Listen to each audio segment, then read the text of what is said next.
welcome back to my channel. Tonight I'm going to be making a type of mac and cheese that is not diet food. However, it is really delicious, and it's a bit of a twist on your traditional American mac and cheese. So let me show you what I use. So I am going to start off by making a bechamel sauce. I have some milk, some flour and butter, as well as a bit of garlic. I'm going to be using ground nutmeg. Normally I prefer to grate my own, however I am out right now, so I'm using ground nutmeg from the store. I am using a mix of 4 cheeses. I've got mozzarella, fontina, and gruyere, and I just grated it. I have about 2.5 cups of cheese.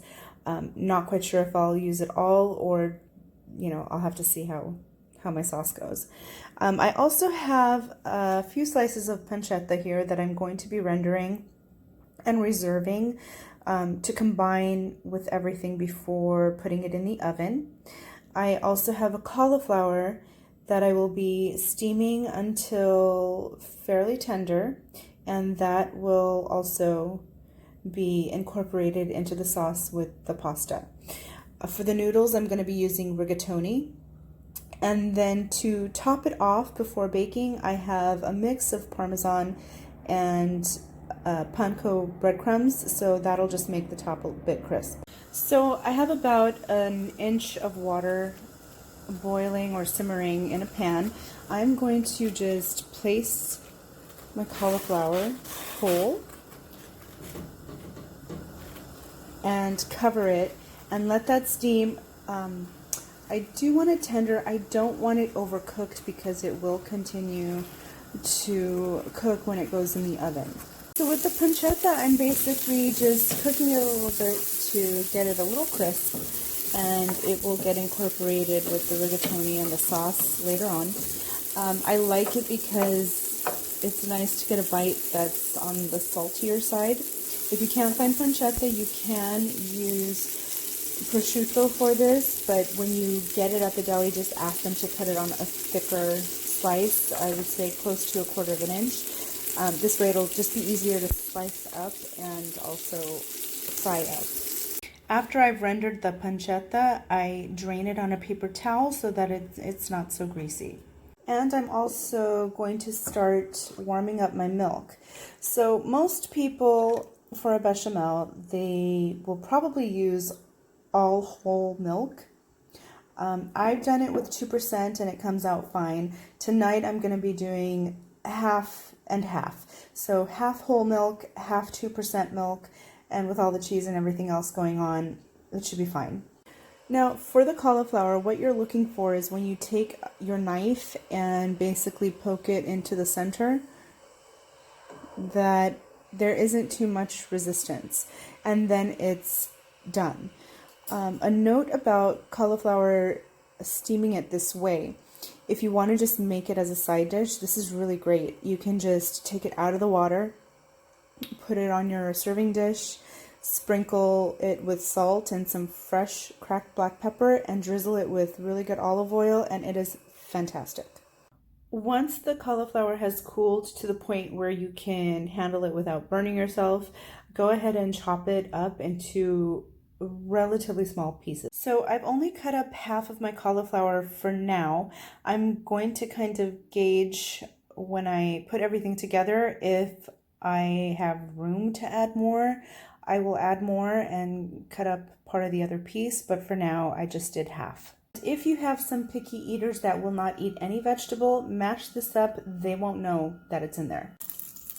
As I'm starting my bechamel, I put my butter in the pan to start melting, and I'm going to let that melt all the way down, and when that happens, I will add my flour. And here in the back, I also have the milk that I've heated, so it's warm. It's just shy of a simmer. I did turn the heat off of it already. A lot with the preparations for this dish is timing, and just making sure like everything is ready. Okay, so the butter is melted. I'm going to add my flour. So it's 1/3 of a cup of butter and 1/3 of a cup of flour, and I'm going to be combining this and cooking out the flour basically. I'm also going to add my crushed garlic, so I basically just smacked it against the cutting board with a knife. And I'm gonna add a little bit of salt.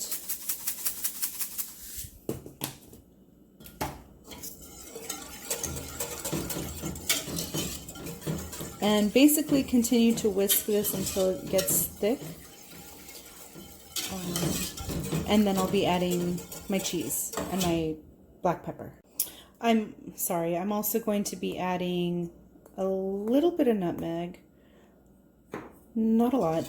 Any cream sauce does go really well with nutmeg. So you do want to keep whisking so that the bottom doesn't scorch, and I can tell just by my whisk going through this mixture that it has thickened up. However, what you are looking for, take your spoon into the milk, run your finger through it, and you will see like it doesn't move. You can taste it also. If it needs more salt, add a little bit more salt, but I am going to be adding the cheese now, so I'm going to wait to do that. I went ahead and turned the heat off of the burner, and I'm going to be slowly adding in my cheese and let it melt.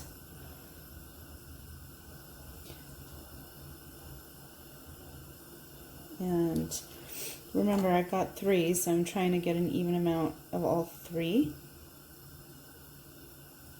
Start with that. And this will end up getting pretty thick.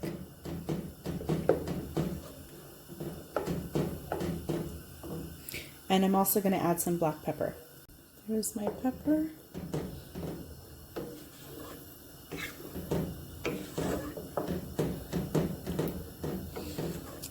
Once I add a little bit more cheese and after that part has melted, I will be using my whisk again just to get everything really smooth.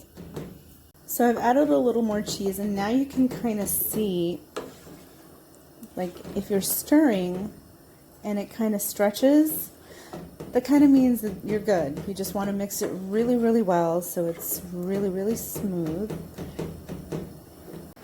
I have my water ready for my pasta, so I'm going to go ahead and cook this, but I am going to cook it maybe 2 minutes less than what the box calls for.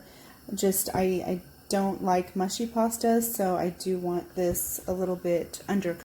Okay, so this is fully incorporated now. What I'm going to do, I'm going to add my cauliflower pieces and also just incorporate that, as well as my pancetta. And you're just going to fold that in. And the pasta is about ready to get drained, so I'm going to do that and add everything together. So I've added a little bit more cauliflower, and now I am incorporating my rigatoni. I have a buttered casserole dish that I'm going to be putting this into, and I've also preheated my oven to 350 degrees. So let me combine all this together and put it in the dish and show you what it looks like before it goes into the oven. Okay, so everything was able to fit into my casserole dish. I am topping it with the breadcrumb and parmesan mixture. I just mix those two up together. If you'd like to add a little extra black pepper to that, you can. I'm also going to be dotting the top of this with a few pieces of small butter, and that'll just help the breadcrumb brown up. So I just pulled this out of the oven. You can still hear it. It's probably scorching hot right now. So I'm just going to wait a few minutes before serving this. I did slice up some basil also, so I'm going to be garnishing with that. And let me show you how it looks in a little bit. Okay, so because it's macaroni and cheese, I would eat it with a salad on the side just because, you know, it is pretty rich, especially if you don't cut corners, like if you use whole milk, butter, like the whole 9 yards. The whole casserole could easily serve 6 people, maybe 4 if you know that's really all you're having. But this and a glass of wine on the side, and I am a happy camper.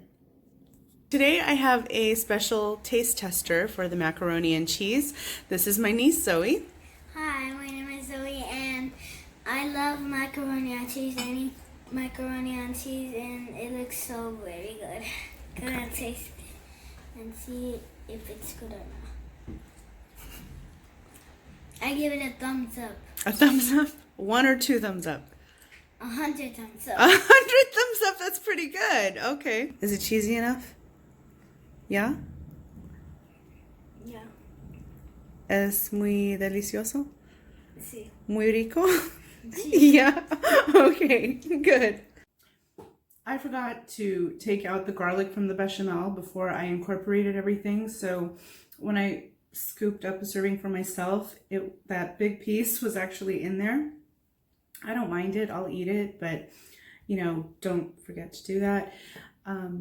If you have any questions regarding this recipe, please go ahead and reach out to me, comment below, or send me a message.